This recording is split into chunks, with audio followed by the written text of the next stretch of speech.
Mr. President, distinguished delegates, and members of the international community, thank you for the opportunity to speak at this special session of the United Nations General Assembly. Today, representatives from Russian Federation, Republic of Turkey, and the Syrian Arab Republic are gathered to take part in a critical dialogue. Each of our countries plays an important role in global politics, especially in the Middle East and Eastern Europe, and we come together at the moment when peace, security, and cooperation are under great pressure. In our discussion today, we'll focus on three urgent international issues that affect not only countries, but the entire world. First, we will speak about the impact of international sanctions, how they affect people, governments, and the possibility of peace. Second, we will explore the issue of influence and power in the Middle East. Who controls the region, who supports peace, and who is taking advantage of conflict. Finally, we will talk about the outgoing war in Ukraine and how crisis is shaping diplomacy, security, and economic stability for everyone, far beyond Europe's borders. Our goal is not to agree on everything, but to share perspectives and look for understanding. This is what the United Nations was created for: dialogue, respect, and peace. Now, we invite the representative of Russian Federation to begin the discussion with the first issue, the global consequence of sanctions. Thank you, Mr. President. Colleagues, today I want to speak honestly about sanctions and the damage they cause. These sanctions are not really targeted. They don't just hurt governments, they hurt normal people the most. In Syria, we see hospitals without supplies, buildings left in ruins, and children without food. In Russia, we are facing the same. We are cut off from banks, companies, and trade. Our energy exports are blocked. These sanctions are not helping peace. They are making life worse for millions. We believe that sanctions are not about justice. They are about control. Powerful countries use them to force others to follow their rules. But no country should be punished just because it chose a different path. This is not fair. We ask for all sanctions to be removed.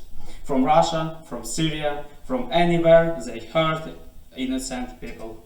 Sanctions are not the way to build peace. Peace needs dialogue, respect, and cooperation, not punishment. Mr. President, Turkey recognizes a serious humanitarian cost that sanctions have placed on Syrian people, especially in northern regions near our border, where millions of displaced civilians now live in fragile conditions. In these areas, we witness the real effects of economic isolation every day: lack of clean water, power outages in hospitals, and the shortage of basic supplies. We don't question the need for accountability, but we must ask who is truly paying the price. Not the leadership in Damascus, but the families, children, and most vulnerable. Therefore, Turkey supports the review and removal of specific sanctions that directly harm civilians. We propose the creation of humanitarian corridors, both physical and financial, where aid can be delivered without political obstruction. We are ready to lead and coordinate with international partners to make this possible. However, we must also be realistic. Some pressure may be necessary to encourage political reform and avoid impunity. A complete and immediate lifting of all sanctions without oversight of progress could also send the wrong message. This is why we advocate a balanced approach, one that supports humanitarian needs while keeping international standards for justice and stability. We believe that diplomacy and compassion must do together.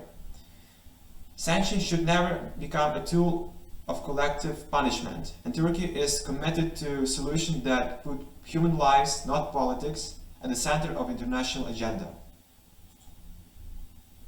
Mr. President, Syria stands in full agreement with the Russian Federation. For over a decade, our people have lived through war, and now, as we attempt to recover, they face a second war, an economic war led by sanctions.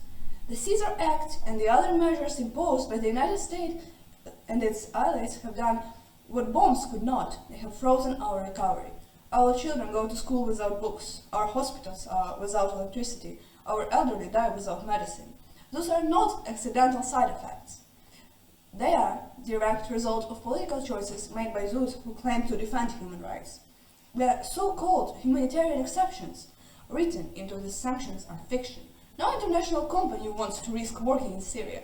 Banks are afraid to transfer funds for aid. Sanctions suffocate hope quietly, day by day. And the West dares to speak of rebuilding, of peace. There is no peace for a nation left to starve. We call on the United States to take a moral stance. Sanctions are not neutral. They are tools of domination and must be condemned as such.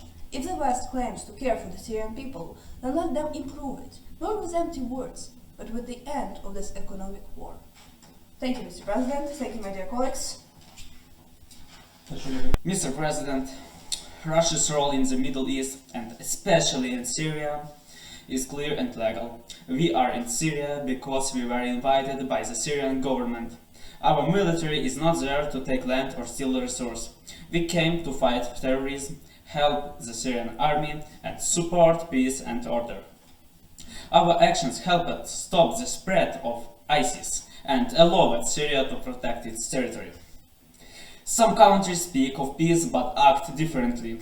They bring weapons, support rebel groups, and ignore international law. Russia doesn't do this. We believe in cooperation, not control. While the West loses respect in the region, Russia has built strong partnership based on trust and mutual interest. Our influence is not about power for power's sake. Is it needed to keep balance and stop chaos? A multipolar world where no one country dominates others is safer for everyone. Russia will continue working with its partners, not only in Syria but across the region, to make sure the future is stable, sovereign and secure. Thank you. Mr. President, Turkey is a regional power with deep history and strong responsibilities. We are a member of NATO, but we also have our own independent goals. Our country shares a long border with Syria, and we have felt the effects of its war every directly. Over 3 million Syrian refugees now live in our country.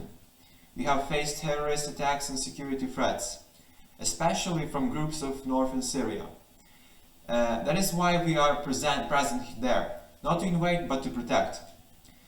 Some say our presence is illegal, but we disagree. Turkey has a right to defend its borders and its people.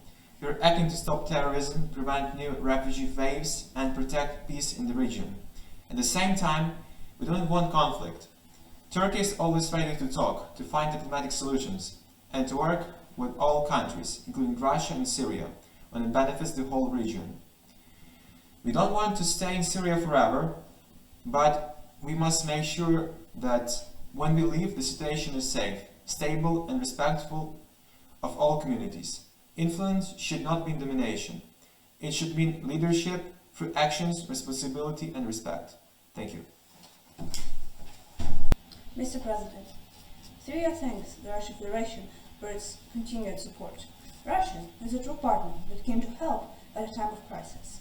When terrorist groups were destroying our cities and borders were falling apart, their presence is legal and respectful. But we must speak clearly to Turkey. Your forces are in Syria without our permission. You control parts of our land and use our crisis for your own goals. This is not protection, this is occupation. Syria had the right to full control of its territory. Foreign troops who entered without agreement from Damascus must leave. We are a sovereign nation. We are not a place for other powers to play their political games. Our people have suffered enough. They want peace, but peace that respects our independence, not peace that comes with conditions or threats. Any real solution must begin by respecting Syria's borders and its right to decide its own future. Thank you for your attention. Mr. President, let us be honest. The war in Ukraine is not only about one country. It is about a larger political conflict between Russia and the West. Since 2014, Western countries have used Ukraine as a tool to pressure Russia. They supported political change in Kyiv, trained soldiers, and sent weapons. They ignored our concerns about NATO expanding closer to our borders. This created a serious risk to our national security. Now, after the start of the conflict in 2022, the West sends even more weapons and imposes more sanctions. But what do the actions bring? Not peace, only more fighting, more death and more divisions. Russia doesn't want war. We want respect. We want our security concerns to be taken seriously. We want real negotiations, not false promises. Peace must be based on the truth of what is happening on the ground, not on political speeches from Brussels or Washington. We ask the United Nations to support dialogue. Stop sending weapons. Start supporting peace talks. Only through honest diplomacy can this war come to an end. Mr. President, the war in Ukraine is one of the most serious challenges the world has been seen in decades.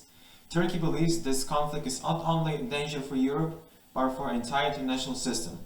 The longer it continues, the more people suffer, and the more the world becomes divided into blocks instead of united by diplomacy.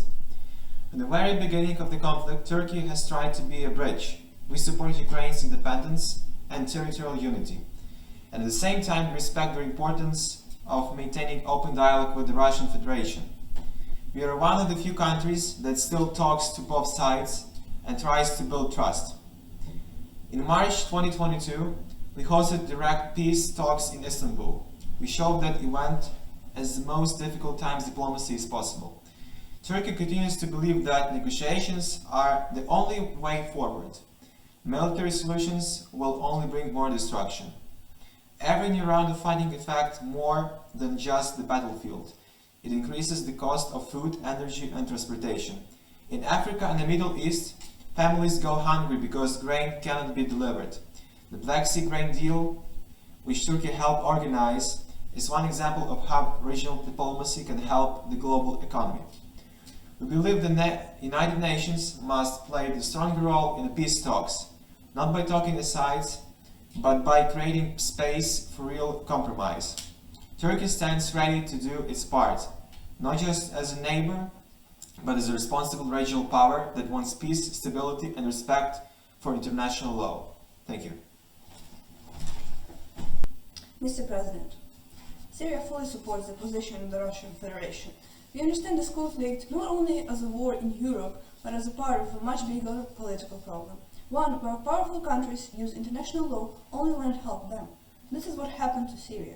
They were punished with heavy sanctions, accused in the media, and attacked for defending our own country. Now we see the same strategy being used against Russia. The West speaks about rules, but applies them in a selective way. The war in Ukraine is used to justify more pressure, more control, and more punishment. It is also used to distract the world from the suffering of people in countries like Syria, Yemen, or Palestine. The Western governments try to make it look like they are defending democracy, but they ignore the lives they destroy with sanctions and weapons. Syria believes that all countries, including Russia and Ukraine, must be treated equally, with respect and without double standards. We believe peace will never come if only one side is heard and the other is silenced. A real peace process must include all voices and all histories. We call on the United Nations to stop being silent when international law is used as a weapon and to return to honest dialogue where all nations, big or small, are treated fairly. Thank you for your attention.